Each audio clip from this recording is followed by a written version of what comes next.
think it's time to get started. I'll be speaking for about 50 minutes, and then you'll have time. You have time throughout the webinar to ask questions. So feel free to ask questions. You can put them in the chat or in the Q&A, whichever, but we prefer the Q&A for questions, and I'll be answering your questions at the end in the final 10 minutes. But as I said, I'm in Lithuania and I'm flying back right at the end of the webinar, so I will have to leave exactly at 2 o'clock. So we'll make it. This is going to be a very, very punctual webinar. So let's get started. So welcome again, everyone. We're going to be talking about generative AI for independent learning. And my name is Jo. I'm Jo Szoke. I'm a freelance teacher trainer, and I work for Cambridge University Press and Assessment as a freelance trainer and blogger, materials writer, and I work for other publishers as well as a university in Hungary where I train teachers and teacher trainees. So, and my expertise is AI and AI literacy. So let's see what we're going to be doing today. First, we're going to be looking at what autonomy is and what it means. Then we'll look at a couple of activities for using generative AI in independent learning. And then we're going to be talking about cautious and conscious use of AI, which is actually AI literacy. So let's get started. And I'm already going to be asking you a question, but you don't have to do anything yet. You just need to think. So let's think about this question that you can see on the screen. What does autonomy mean to you? And how would you define autonomy? And thank you if you're sending in answers, feel free to do so. I'm going to be showing you two kinds of ideas of autonomy. For example, we've got self-driving cars. And in that sense, what can we see here? We see a person who's autonomously reading a book. They don't really need to care about driving, but we also have a self-driving car that is autonomously driving on the road, making decisions, and hopefully keeping its passengers safe. There's also this kind of autonomy, like there are no drivers or passengers in this case, just a little kind of Amazon delivery robot, which is also autonomously making decisions where to go, what direction or what route to take, whether to knock things over or bump into things or not. So in this case, we tend to associate autonomy with people and humans, but in these two cases, you can see robots being autonomous. And that is going to be a thing it's already been a thing, but increasingly with AI, it is now a thing. And then one important issue or kind of concept we need to understand here is AI is not just ChatGPT. So what you can see in these images is also AI. These self-driving cars and robots and things that make autonomous decisions based on data coming in from the world, they use AI technology to analyze all the data, notice patterns, and make decisions, just like humans do. But we are going to now focus on our human students. Let's hope we continue to have human students for a couple of more years.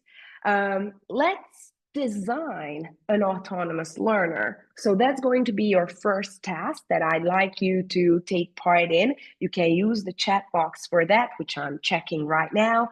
What would you need for an autonomous learner? Let's imagine someone says, you can't hear me. I'm not sure if anyone could give feedback on that, whether you can hear me well. But let's imagine that you are like cooking up an autonomous learner. You're cooking some kind of food. What ingredients would you need? Someone says freedom, independence, flexibility, and self-discipline. I love these. Okay. Self-correction, very good. Motivation, very good. Keep them coming. Nice. Ooh, good resources. Well, that's going to be interesting in this generative AI age. We'll talk about that. Purpose. Yeah, purpose and motivation, they are connected. Uh-huh. Okay. Engagement. So, yes, you're mentioning lots of independence, self-reliance, motivation again. Lovely. Okay. Being able to organize yourself. Uh-huh. Nice. Monitoring. Very good. Very good. Courage. I like that. Yes, absolutely. Good. Thank you. These are amazing ideas. Discipline. Yep. Let's take a look at what research says about this. So, what are the characteristics of an autonomous learner? Well, according to Holek, an autonomous learner is, and he's the one who's always quoted when we talk about autonomous learning, is someone who can take charge of their own learning. But what does that really mean? Basically, the things that you put in the chat box, so they can manage their own time and resources. They have the power to organize themselves. They have time management skills. They can think about their own learning and organize it. So this is what we call metacognition, that they can think about how they think and organize their work processes. They are also aware of the best learning strategy for them. So basically, they know what works best for them. They are also resourceful. Many of you mentioned resources in the chat. We'll talk about that. So they are resourceful and critical at the same time. What does that basically mean? They know where to go to find resources, where to find information. However, they are able to criticize those pieces of information. So they can decide if that information is useful, credible, or not. But the most important thing, which you also mentioned in the chat, is that they are motivated. So they have a purpose. They know they have intrinsic motivation that's coming from inside, and they are supported in all of these. So, for example, we can say that they should be able to manage their own time and resources. They should be aware of the learning strategies, but without our help and without our assistance, they cannot really decide what we sort of cannot expect an autonomous learner to just appear on the face of earth. They are not born, they are made, and we need to help them and assist them in becoming autonomous, which also means that even if they are not autonomous at this point, we can help them become more autonomous. And why is this important? Because if they are more autonomous, that enhances motivation and engagement. So studies show that it's not like just the other way around. If you're motivated, you are going to be autonomous. But if you're autonomous, that is going to further increase your motivation and engagement, because you see that you can do it. You know what to do, how to do it. So you are taking charge of the learning process. It helps develop lifelong learning skills, because we need to learn. You are here to learn as well. So learning doesn't stop at the end of school. We need to keep going. There are lots of studies saying that lifelong learning is going to be even more important now. We are living longer. We might need to change careers more often or several times during our lifetime. We need these lifelong learning skills, and to be able to do that on our own. Also, autonomy fosters critical thinking and problem-solving skills. If you're independent, if you know how to be critical, how to organize yourself, you know how to think critically about things, what to believe and what not to believe, also how to solve things by yourself. And eventually, all of this and the results that you see, they build confidence and self-esteem. An autonomous learner feels much more confident than a more dependent learner. They can see that they can exist on their own. They are independent, free, as many of you mentioned in the chat, and they can rely on themselves, and they can solve situations, which is very important. If we think about language learning, it's all about situational competence. So basically trying to solve communicative situations where you might make mistakes, you might forget words, you need to overcome difficulties. And if you're autonomous, you're able to solve these problems skillfully. But before we go to the activities and we see a couple of practical ideas, it's very important to mention that generative AI tools require users to be at a certain age. Usually that's around 13, but sometimes even if a student is 13, they still need parental consent to use, for example, ChatGPT. Some tools require students to be 18. It's very important to check if you decide after this webinar that I'm going to make my students use generative AI, not to force them, and also to check if they can use these tools. One creative idea to overcome this hurdle is to use the teacher computer. So you can use it all together in open class. Like let's brainstorm some ideas, and I'll input your answers into the teacher computer, which is projected, and you can then check the answers together. So in that case, students are not required to create their own accounts. Just make sure that you're on the safe side. We'll come back to this actually when we talk about the conscious and safe use of AI. But let's quickly look at practical ideas, because that's why you're here. I'm going to show you a couple of activities that you can try with your students. These are all chatbot based. So as I mentioned already, there's ChatGPT. You can also write in the chat if you know other chatbots like ChatGPT. These are what we call generative AI chatbots. There are also AI-powered websites that are good for lesson plan generation, activity generation. We are not going to talk about those. Now we are looking at prompting and chatbots such as ChatGPT, Microsoft Copilot, Claude, and Gemini. These are the four most common ones. Someone mentioned DeepSeek as well, exactly. And there are actually more and more. I know that in France, you've got Mistral AI. I think that's a French development. So there are many.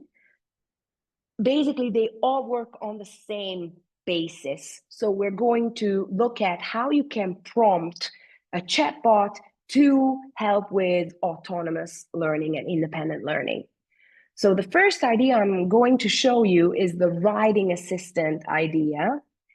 And in this case, I'm going to show you a prompt sequence that you can show your students as well. If you remember, at the very beginning, we said that the teachers can help students find the learning strategy that best works for them. So in this case, I recommend that you try these activities with your students and ask for their feedback, whether they think these could work for them or not. I'm not saying that these definitely work for everyone. Everyone is different. They might find different strengths and weaknesses in these ideas.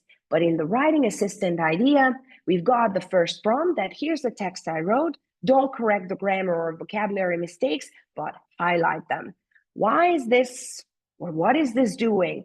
Basically, because of course you can ask the chatbot, hey, ChatGPT, here's the text I wrote, correct everything that every single mistake that I made. Why not? Or just basically don't even correct anything, just rewrite the text and make it sound more natural.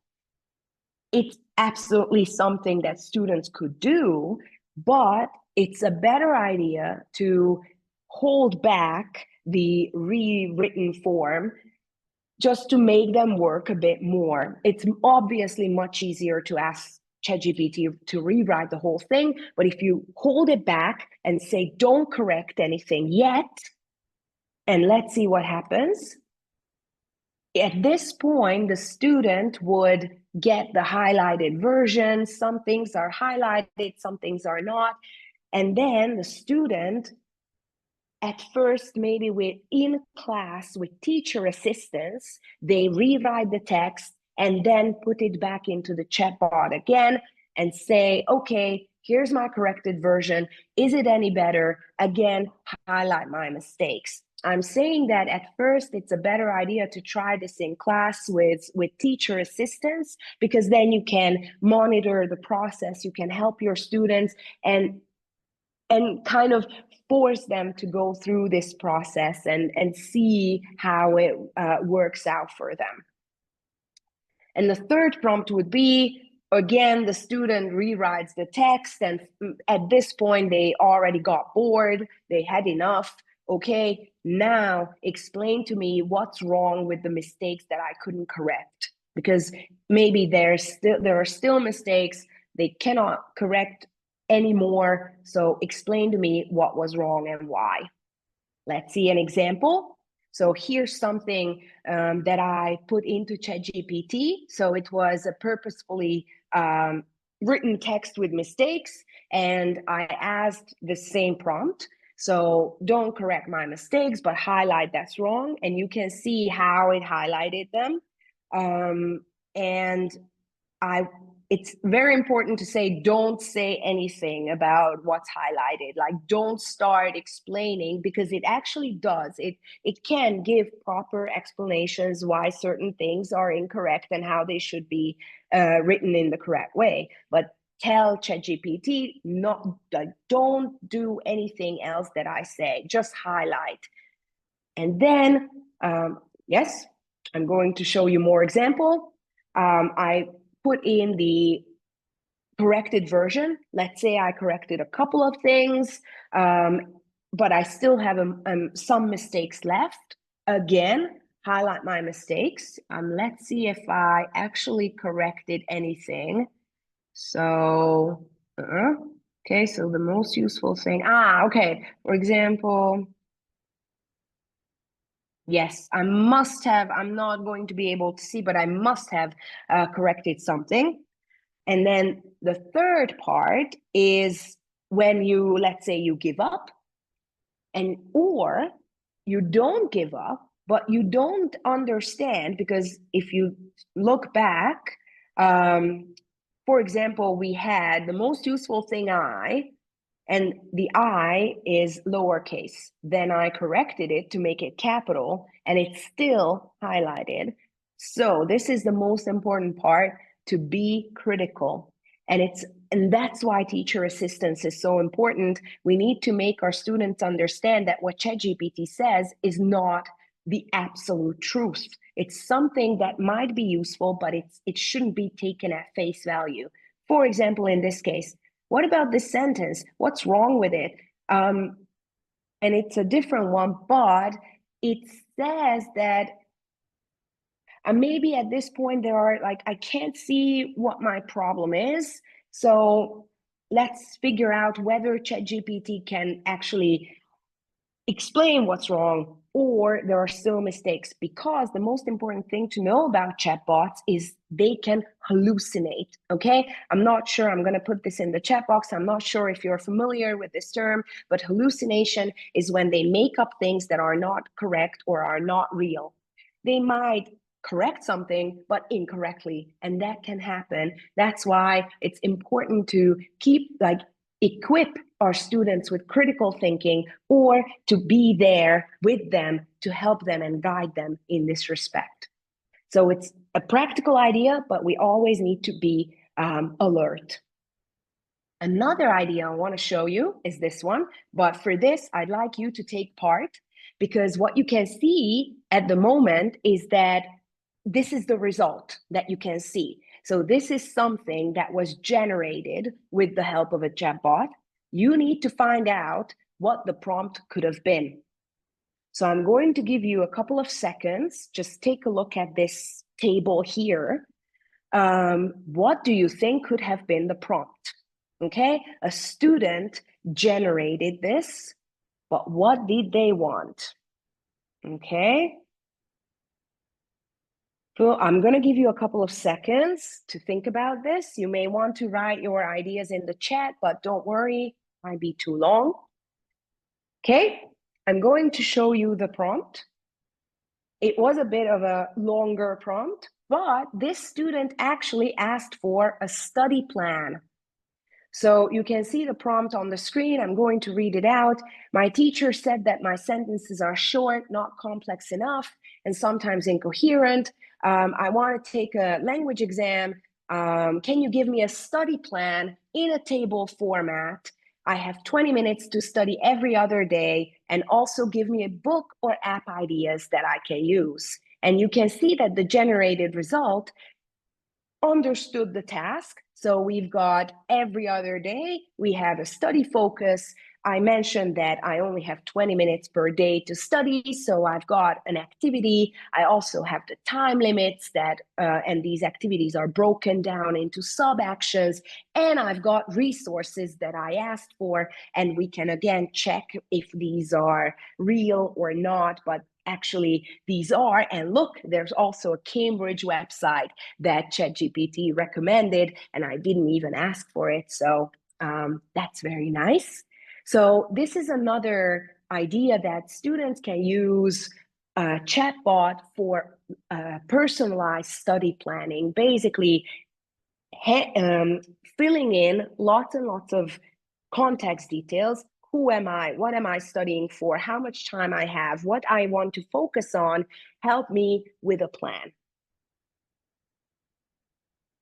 I'm going to now show you another guess the prompt idea.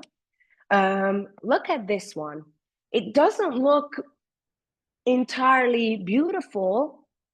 Well, it's something. Actually, what we need to appreciate here is that it's visual. So even if it doesn't look beautiful, but it's visual, and AI chatbots are gradually getting better at generating visual things. So again, what do you think the prompt was? What did this student ask for? Again, I'm going to give you about like 30 seconds to think. Okay, so again, this was the generated answer. Ooh, create flip cards to explain phrasal verbs. Ooh, very nice, very nice. Yeah, yeah, explaining idioms, expressions, exactly. Okay, I'm going to like show you now how in some way AI can be used for accessibility as well. Very good, explaining idioms and expressions. Actually, the prompt itself also included that I have dyslexia as well. So the idea was that we've got a student who's got special needs. I've got dyslexia. Please suggest visual study guides. So, for example, students with dyslexia would probably prefer other forms of learning that can aid their understanding and their concept generation. So why not ask ChatGPT? This was actually created with Claude, and I asked for visual study guides. Now, this answer was generated half a year ago. Claude is still not a visual chatbot, but ChatGPT just recently has gotten a new model, which is now much, much better than it used to be. So now ChatGPT's image generation is absolutely mind-blowing. It can generate proper infographics. So the text is legible. It's almost entirely typo and spelling mistake free. And you can try this prompt and let them see for yourself what it can generate. So in this case, we generated a visual study guide. And I'm going to show you two more ideas. We've got speaking. So I'm not sure if you have tried the voice mode. I'm going to put it in the chat, the voice mode of ChatGPT, but actually the voice mode lets you, like, here's my phone. I'm not going to demo it right now, but basically it lets you talk to your phone as if I'm talking to you right now, and the phone will answer back to you in proper human language as if a real human was talking to me. So let's see if we can use it to improve our speaking skills. So in this case, I've got the prompt, listen, ChatGPT, I've got a presentation and I think my intonation is flat. Can you help me? Now, I speak Hungarian. Hungarian is a very, like, typically a flat language. We sound very disinterested when we speak. So intonation is an important part for Hungarian language learners. And when I played this demo, I just read out some kind of text with like like a robot. That's kind of a bit of an exaggeration, but Hungarian is not a very exciting language to listen to. So ChatGPT said, in a kind of a joking way, now I see what you mean about sounding flat. And this is exactly what ChatGPT said. Okay, let's work on adding some variation. Try emphasizing this with a higher pitch to grab attention. And it gives you speaking tips, how it can sound. Now, you might say that, okay, but my students don't understand this sentence, for example, or try emphasizing something with a slightly higher pitch to grab attention. No problem, because you can just switch back to your language, French, Hungarian, German, whichever, and say, I'm sorry, but I don't understand what you're saying. Can you just say it in French, German, Spanish, and so on? And then ChatGPT will say the same. You can also ask it to read out the presentation to you as if in the way it's expected to be heard. So it can give you a model which you can then try to copy. And basically it can replace sort of the teacher in this sense, and you can have a back and forth conversation until your intonation becomes better.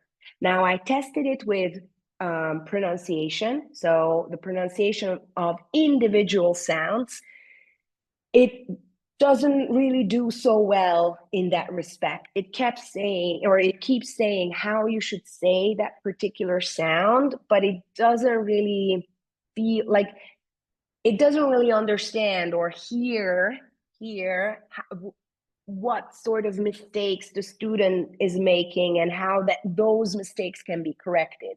So it's not going to be good for everything, but for certain things. Intonation is one specific example.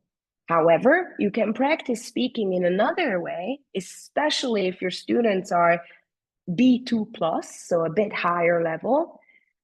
Why not use ChatGPT or another chatbot as a listening partner? Use it some kind of as a coach. So for example, listen, ChatGPT, you're my friend or teacher. I want to discuss something with you. Help me with questions used in coaching.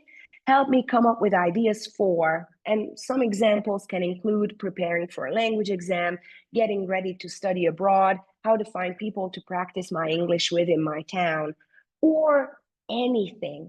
In a way, you can also use it for like, help me understand my problems with my boyfriend, girlfriend, parents,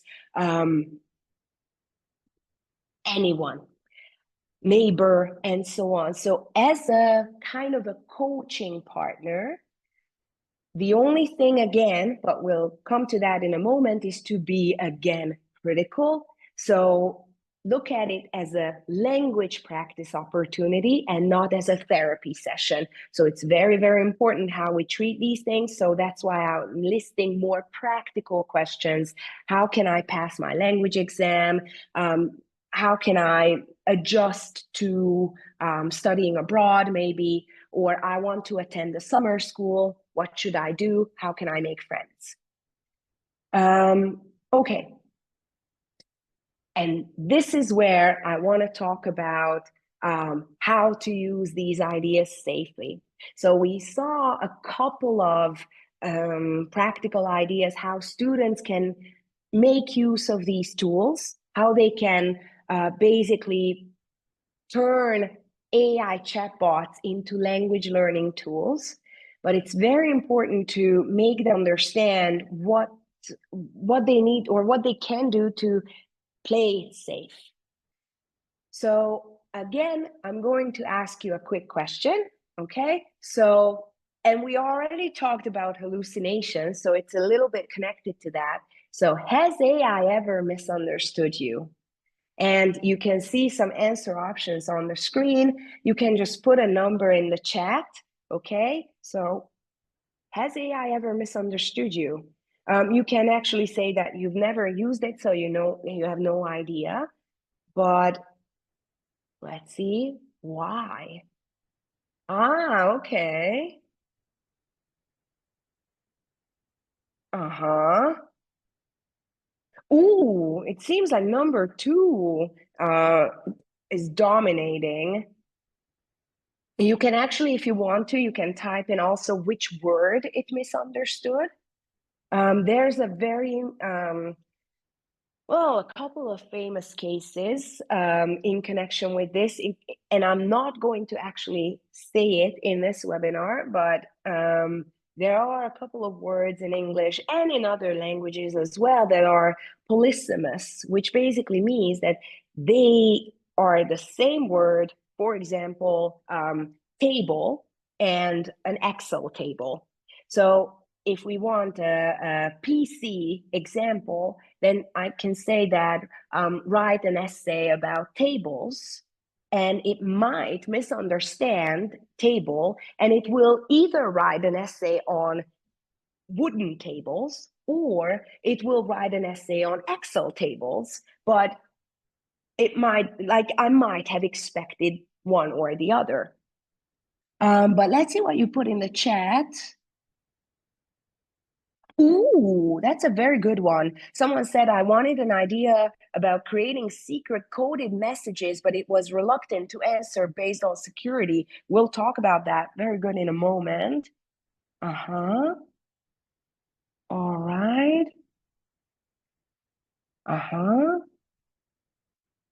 All right. It's also interesting because several of you said it that said that number two was your answer because I wasn't clear. That's also a very important thing to mention here that don't expect a chatbot to respond correctly if you yourself are not being clear or detailed enough. So it can easily happen that you're, for example, you just say, okay, write an essay. And it will write an essay, but the essay is going to be very generic, boring, completely uninteresting.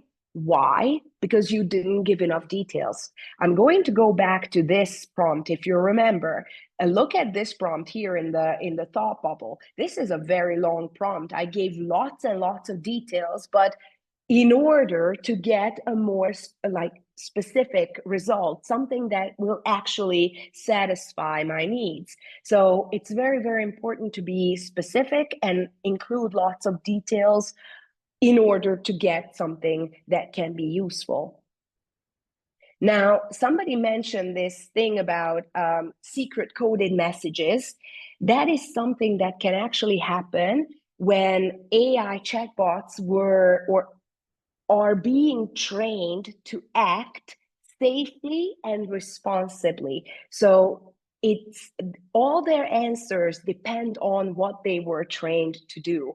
If they are trained to do to be ethical or are trained to be ethical, to be responsible and safe, they might say that I'm not going to generate false information. I'm not going to generate anything that might be misleading because I was trained to act ethically.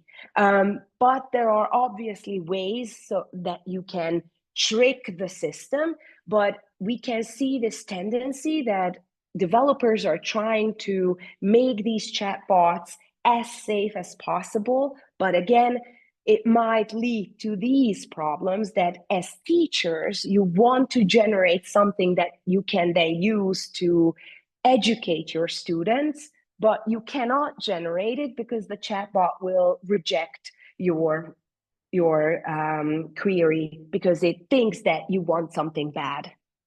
But why did I ask you this question? Has AI ever misunderstood you? Because of these hallucinations and also the danger of over reliance. And I wanted to illustrate it with this image here. Don't worry, I'm following the GPS. I'm sure you've seen a lot of pictures. I'm pretty sure it happens in every single city over the world that there are some people who end up in the middle of rivers, oceans, train tracks because they were following the GPS and they say, well, I didn't notice that I was actually driving into a river.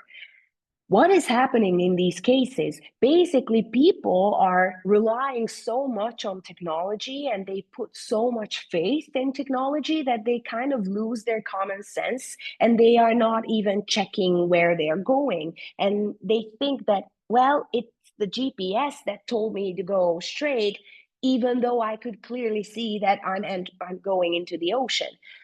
So one very, very important thing here is that we need to help our students understand the risks of over-reliance. And you can definitely put the answers to this question in the chat, but I'm going to speed up a little bit because what are the telltale signs of over-reliance on AI? For example, in connection with these points, basically they might take ChatGPT's answer as the answer. So they, oh, very good. Somebody already said they might copy paste assignments. They might not be critical enough of what ChatGPT says. So they are not going to double check sources, answers, responses. It's very, very important. And this is already part of AI literacy to make our students understand that what AI says is a very good starting point, but you should always double check what you see. And actually, that's why it's super important to have a basic foundation of knowledge and not rely completely and 100% on AI technology. It's very good to help us and, for example, help us become autonomous and more independent. But in order to be independent, we also need to be critical and understand what it says and whether what it says can actually be done. Okay, so how can you avoid these risks? You need to just help your students, basically empower your learners to be confident and critical users of AI. You need to build this critical thinking competence. Reflection is super important. So whenever you try an activity that we just looked at, always reflect on what the generated result was, what the process was like. Let's reflect on everything and evaluate the process and encourage them to check in with you. So let's not lose the connection between students and teachers. Let's check in and reflect on the process.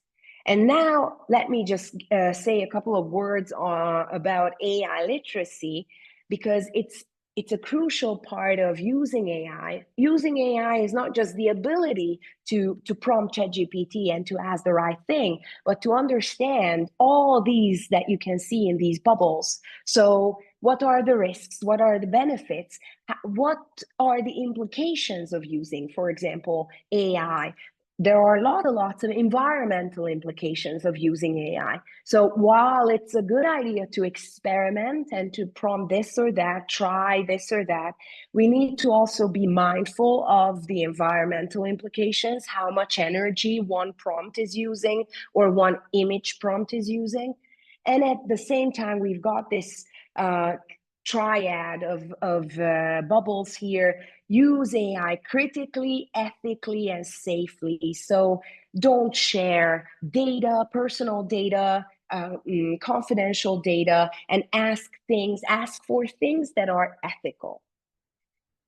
And these are things that you can find in the Cambridge Life Competencies Framework. As you can see, that the competency framework is based on these foundational skills like creative thinking, learning to learn, collaboration, critical thinking, communication, and social responsibilities. And it's going to be updated with an AI literacy foundation layer that is going to come in June 2025. So there's going to be, as you can see, there are lots and lots of skills and competencies in this framework, and AI literacy is going to span across this entire circle here, like how AI can be used or how it's relevant in these areas. And we basically looked at this one, so I'm going to skip over this, but I want to also turn back to you. So while we are thinking about how we can make our students autonomous learners, we also need to practice a bit of self-reflection and understand that in this particular situation, you are also learners. So are you an autonomous learner? That's my next question. And basically, how can you become an autonomous learner? You can attend professional development workshops around AI and AI literacy, which you're doing right now. So that's already one point. Oh, Evelyn says, yes, I try and make mistakes all the time, but that's the value of learning, basically, and practice makes perfect. So yeah, that's the way to go. So you're already attending professional development sessions. You can then turn activities and ideas into your own. So for example, I just shared a couple of ideas with you, but you might want to say, okay, I know my target audience and my target context. I'm going to adapt this activity and turn it into something that is going to work in my context, which already makes you an autonomous learner. You're taking charge of this, you're making independent decisions, and you are turning something into your own activity that you might eventually want to publish later on and then help others. And then the final thing that I think is a very, very important thing in general, but in connection with AI especially, is to turn your school or classroom into a learning community. So it might be a good idea to create small communities within your school, create Facebook groups, WhatsApp groups, and share best practices with each other. So just like I shared a couple of ideas with you guys, you could share your ideas with each other, help your colleagues understand how AI can be used more productively or usefully with your students or for material generation. But this webinar wasn't about that, but you can share these ideas with each other as well. And then the final thing I want to share with you is kind of wrapping up what we've been talking about so far is the three P's, the three fundamentals that you should keep in mind when using AI is purpose, privacy, and planet. Purpose is that please, and it's actually true when you're using digital tools in general, have a purpose for using them. So don't just use them because they are new, because they are trendy or flashy, or let's try. Of course, you can try what they can do, but always have a purpose when you're trying to integrate them into your teaching or when you want your students to integrate these into their learning. Privacy. We already talked about this in connection with safe use, GDPR, and data privacy. So keep in mind how old your students should be to use these tools, and also check what they are uploading. It's actually also very, very important, not just in the case of ChatGPT, but other AI powered tools as well.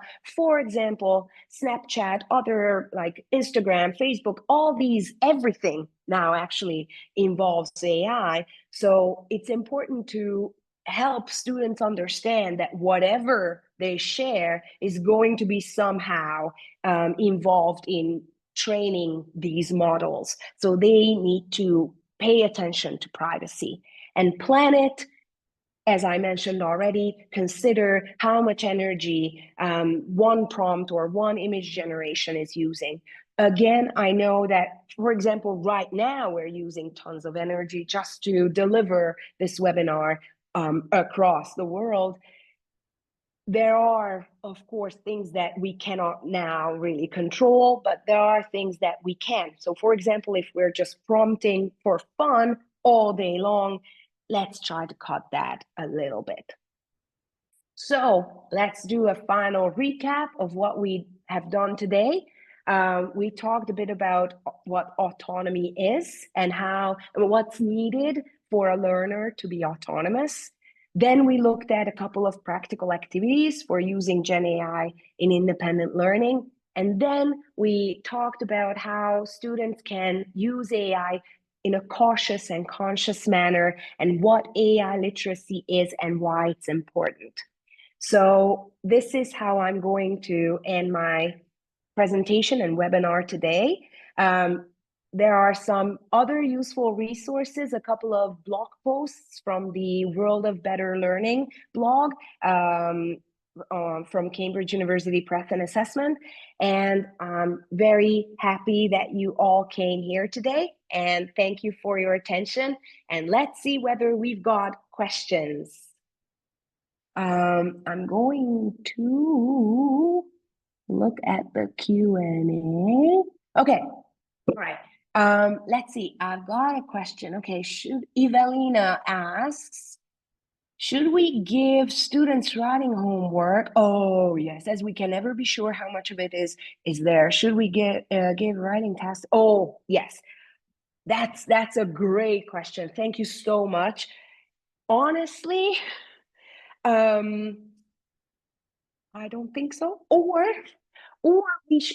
basically we need to completely rethink our like idea of what writing is in general. So like not just like what kind of writing tasks we should give our students, but what writing means at this point or from now on. Because if you think about it, everything now contains some kind of AI assistance. Now my email client already has AI integrated into it. So I can just like highlight the sentence and then ask, like it's already integrated and I can rewrite it, paraphrase it, change the style, and so on and so on.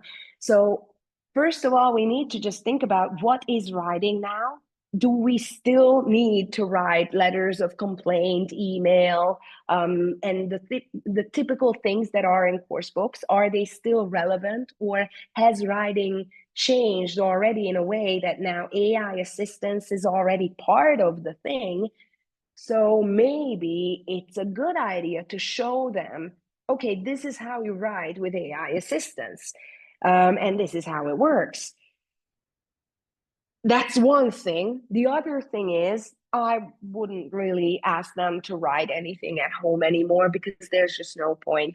Unless you see that they are so independent and so insanely motivated that you know that even though they have access to ChatGPT, they would still try and write something for them, like by themselves. I'm pretty sure, especially teenagers, they are just going to choose the easier method and just use ChatGPT for it. So I would move writing in class and actually show them how these paraphrasing tools and other things work, because they are going to use them in their real lives as well. I hope that answered your question. Let's see. Do you think, Melody, asked a very, very good question. Do you think Gen AI will eventually replace the need for language teachers? Now, Melody, I I love this question because I'm looking at it right now. So I'm going to, I don't know if I can at some point share a link with you. I just delivered a talk, several talks in connection with this, whether like how teachers feel in connection with this. Surprisingly, teachers, so the British Council has done a survey asking more than 1,300 teachers about this question. And I also asked a couple of teachers here in Lithuania and also in Hungary what they think. The majority believes that no, language teachers won't be replaced. However, what's very important and what seems to be the trend is that we need to change our roles as language teachers. So we need to somehow see what separates or what distinguishes human teachers from an AI chatbot. And whatever an AI chatbot can do is going to be the bare minimum for us. And what else can we offer that will make us important and necessary? I know it sounds a little weird, but in a way, we need to emphasize all the qualities that that make us human and important. And we. Oh, yes, another question is the same. Will AI replace the need of teachers? I think my personal idea or opinion is that not, but we need to consider how we can be more than an AI teacher, because AI teachers are already a thing. So there are already, and in a way, AI teachers are good things because there are many countries in the world where there aren't enough teachers or there's no access, there are too many large classes. So in those countries, in those areas, AI teachers could help because they let students have access to more individualized and personalized teaching. But in other aspects, we need to make sure that we are more than an AI teacher. And the final question that I can see, do you suggest, Natalia asks, do you suggest teachers use GenAI in class or just teach them how to apply it during their independent work? Can you imagine a whole session where students are taught by AI, whereas teacher just helps students with prompts? Okay, I can see two things here. One is like, do you suggest teachers use GenAI in class? Absolutely. Why not? There are lots and lots of activities that you can use together with students, or you can show them how they can integrate AI into their, for example, essay writing. It can be, Gen AI can be used for brainstorming or outlining or planning. And why not? Let's work together with AI and let's criticize the answers that it gives. Let's check which parts we can use, which parts we don't want to use. And this can totally happen in class. The other question, can you imagine a whole session where students are taught by AI? Yes. In a way, yes, absolutely, because in that sense, that is what could happen at home. A whole lesson could be taught with AI if students autonomously know how to prompt it, what to ask, what to do. But it's not as fun, I would say. So I can imagine it, but it's not going to be, I think, so exciting as if a human teacher facilitates the entire lesson and helps, because teachers are important in this aspect, in their facilitator and organizer and classroom manager aspect. They are the ones who can feel when pair work, group work, individual work might be appropriate. And students can study on their own. They might be very capable in that, but teachers can are capable in managing classes and groups. So I think it's still very important that a teacher oversees what's going on and they orchestrate the lesson. Yes. Okay. All right. I think oh yeah, I'm going to answer this final question because it's very important. Sophie in the chat box asked whether there's another way to check if they used AI. Oh yes, this question is even more relevant because U.S. universities are using it, but also trying to limit it, I think. The problem is, and this is the final thing that I will have time for, is that no. No, and I have to really confidently say no. There are lots of AI detectors. There are lots of websites which actually promise to work well as AI detectors, but many times it has been shown that they are unreliable. So they can produce false positives, false negatives. We have seen that even the Declaration of Independence came out as I don't know how many percent AI. It's impossible to confidently say that these detectors work. And even the detectors, you can find it in disclaimer messages somewhere in small print. They don't take responsibility for what they say. So they don't want to be responsible for those percentages. And they say that we say something, but don't use our percentages to penalize anyone. So that basically means that we cannot rely on detectors. We need to find another method, which is probably going to be changing our assessment practices in some way or another. So I think that brings us to the end of the webinar. Thank you so much for being here, and thank you for your super active participation. I'm going to stop the share, and I'm going to now say goodbye to all of you, and I'm flying back. So thank you for being here, and I wish you the best. Bye-bye.